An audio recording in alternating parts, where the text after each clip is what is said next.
huge story. यक्षिणी part 2। हे lovely people, आज की कहानी शुरू करने से पहले अगर आपने यक्षिणी का पार्ट 1 नहीं देखा है तो पार्ट 1 जरूर से जाके देखें, ताकि आपको आगे की कहानी समझ में आ सके। और आप में से 94% लोग ऐसे हैं जो हमारी कहानी एंजॉय तो करते हैं पर चैनल को सब्सक्राइब नहीं करते। तो चैनल को जल्दी से सब्सक्राइब कर लो ताकि आपको ऐसी ही भूतिया हॉरर कहानी का नोटिफिकेशन सबसे पहले मिल सके। तो चलिए करते हैं आज की कहानी को शुरू। सूर्यकांत डर से कांपने लगता है, लेकिन उसने अपनी आंखें नहीं खोली और मंत्र जाप करता रहा। ओम ह्रीं ह्रीं यक्षिणी आगमन आगमन। ओम ह्रीं ह्रीं यक्षिणी आगमन स्वाहा स्वाहा। अगले दिन के बाद उसे वो आवाज़ें और तेजी से सुनाई देने लगती। उसे लगता था कि पायल की आवाज़ आ रही है तो कभी चूड़ियों की।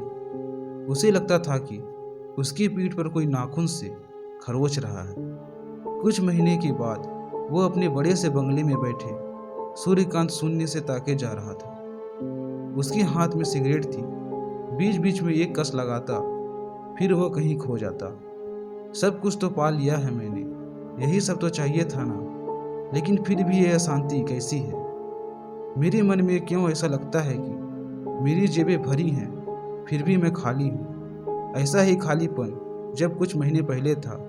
ये सब क्यों कर रहा है तू? मार दूंगी तुझे, चला जा अभी यहाँ से, चला जा तू अभी। यही बात उस औरत ने भी कही थी। कुछ दिनों पहले की बात है। शहर के सबसे पुराने लाइब्रेरी की एक किताब पर सूर्यकांत की नज़र गई। उस किताब के फ्रंट पेज पर बनी तस्वीर ने जैसे उसके ऊपर जादू कर दिया हो। वो बिल्कुल सम्मोहित सा होकर वो किताब पढ़ने लगता है। दिन के 11 बज रहे थे। सिलसिला रात के 10 बजे तक चलता रहा।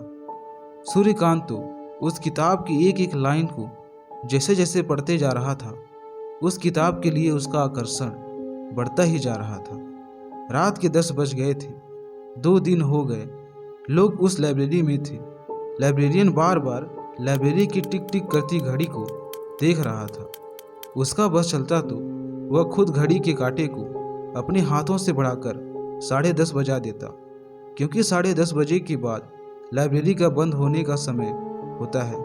लाइब्रेरियन का घर यहाँ से बहुत दूर था और वह चाहता था कि जल्दी से जल्दी अपने घर पहुँचे, क्योंकि उसकी आज शादी की सालगिरह थी।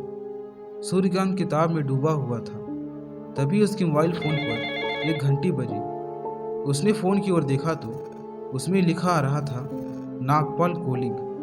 वो फ़ोन की ओर देख रहा था और सोच रहा था कि फ़ोन उठाए या नहीं। इतनी देर में लाइब्रेरी में जितने लोग बैठे थे सभी उसकी ओर घूरने लगे। लाइब्रेरियन का मूड तो पहले से ही खराब था।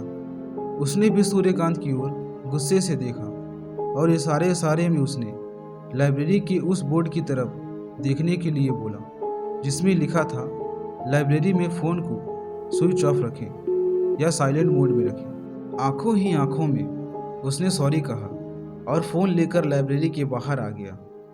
फ़ोन रिसीव करते ही नागपाल ने सूर्यकांत को हड़काते हुए कहा, हरामखोर, कॉल उठाने में इतनी देर क्यों कर दी? वो लाइब्रेरी में था भाई यो गया तेल लेने। ये बता पैसे कब दे रहा है तू? थोड़ी मोहलत और दे दो भाई, जल्दी ही पूरे पैसे चुका दूंगा। मोहलत सुनकर मेरे कान पक गए हैं। पैसे ब्याज पर करके अयासिया कर ली। पिछले 3 महीने से मोहलत कर रहा है तू कान खोलकर सुन ले। नागपाल नाम है मेरा। मैं पैसे देना जानता हूँ तो पैसे निकालने भी मुझे आते हैं। थोड़ा समय और दे दो भाई, आपको ऐसा करने की नौबत नहीं आएगी। सूर्यकांत फ़ोन पर गिड़गिड़ाने लगा। नागपाल ने उसे 1 महीने का और समय तो दे दिया, साथ ही एक धमकी भी दी कि 1 महीने के बाद पैसे उसने नहीं लौटाए तो वह उस पर तेजाब डाल देगा। नागपाल की क्रूरता के बारे में सूर्यकांत को पता नहीं था। पिछले 3 महीने से वह अजीब से मेंटोरोमा की स्थिति से गुजर रहा था। एक पल तो उसे मन करता कि वह कहीं भाग जाए, लेकिन नताशा को छोड़कर वह कैसे भाग सकता था। नताशा सूर्यकांत की गर्लफ्रेंड थी और उसे जान से भी ज़्यादा प्यार करता था। यह बात नागपाल जानता था, इसलिए उसके आदमी नताशा पर नज़र गड़ाए रखते थे। सूर्यकांत सबसे बड़े होटल में वेटर का काम किया करता था। हर दिन सैकड़ों अमीर आदमी उस होटल में आते थे और अपना समय बिताते थे। वह उन अमीर लोगों के लाइफ स्टाइल से बहुत प्रभावित था। उनकी बड़ी बड़ी गाड़ियों के ख्वाब उसकी आंखों में बस गए थे। वह भी उनकी तरह अमीर होना चाहता था। 6 महीने पहले अमीर बनने की उसकी चाहत शहर के सबसे बड़े जुए के अड्डे तक ले आई। उस दिन सूर्यकांत का भाग भी प्रबल था। जुए के अड्डे पर ताश की सारी गड्डियां उसके फेरे में आ रही थी। जेब में लाए पैसे से 4 गुना कमाई करके वह अपने घर लौटा। उन पैसों से पहली बार उसने नताशा को कोई महंगा गिफ्ट दिया। ओह माय गॉड, इतना बड़ा नेकलेस। तुमसे महंगा नहीं है जान। तुम्हारी इसी अदा पर तो जान देने का मन करता है। I love you Suryakant. Love you too. कमाई का एक शॉर्टकट उसे बहुत पसंद आया। हर वो हफ्ते जुए के अड्डे पर जाने लगा। उन दिनों वह किस्मत उसके साथ थी, इसलिए उसने 1 रुपये भी नहीं गंवाए और लगातार हो रही जीतों ने उसका मनोबल बढ़वा दिया। उसने अपनी नौकरी छोड़ दी।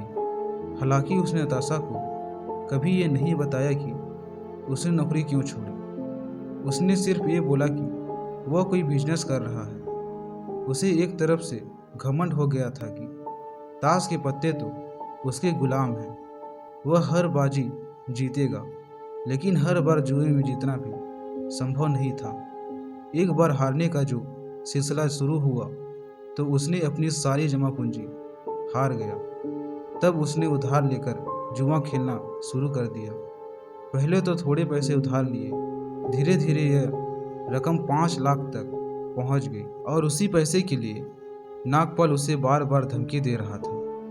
नागपाल से बात कर सूर्यकांत लाइब्रेरी के अंदर आ गया। उसके माथे पर अब भी पसीना चमक रहा था, लेकिन पता नहीं क्यों एक संतोष भी था। उसके चेहरे पर दिख रहा था कि अभी कुछ दिन पहले वह जिस किताब में डूबा हुआ था, उसे लग रहा था कि वह किताब उसकी सारी परेशानियां हल कर देगी। उसने वह किताब इशू करवा ली। पूरी रात उस किताब का अध्ययन किया और उसने तय किया कि उस किताब में लिखी साधना करेगा। वह एक छिड़ी साधना करेगा।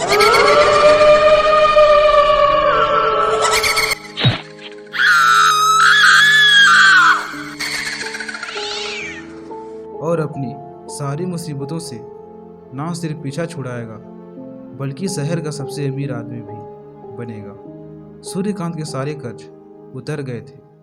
एक एक पैसे के लिए तरसने वाला सूर्यकांत आज महंगी गाड़ियों में घूमने लगा था। बड़े से बड़े बंगले में वह रहने लगा था। एक बड़ी सी फैक्ट्री का वो मालिक भी था। अब जो चीज़ उसे पसंद आ जाती वह उसकी हो जाती। बड़ी बड़ी पार्टियों में वो जाता था। महंगी से महंगी शराब को वह पीता था। हालांकि इन पार्टियों में कोई औरत सूर्यकांत के करीब आने की कोशिश करती तो वह औरत कुछ पलों बाद उसे मरी हुई मिलती। सूर्यकांत को यह सब बहुत अजीब तो लगती थी। उसे शमशान साधना की वह आखिरी रात याद आती है।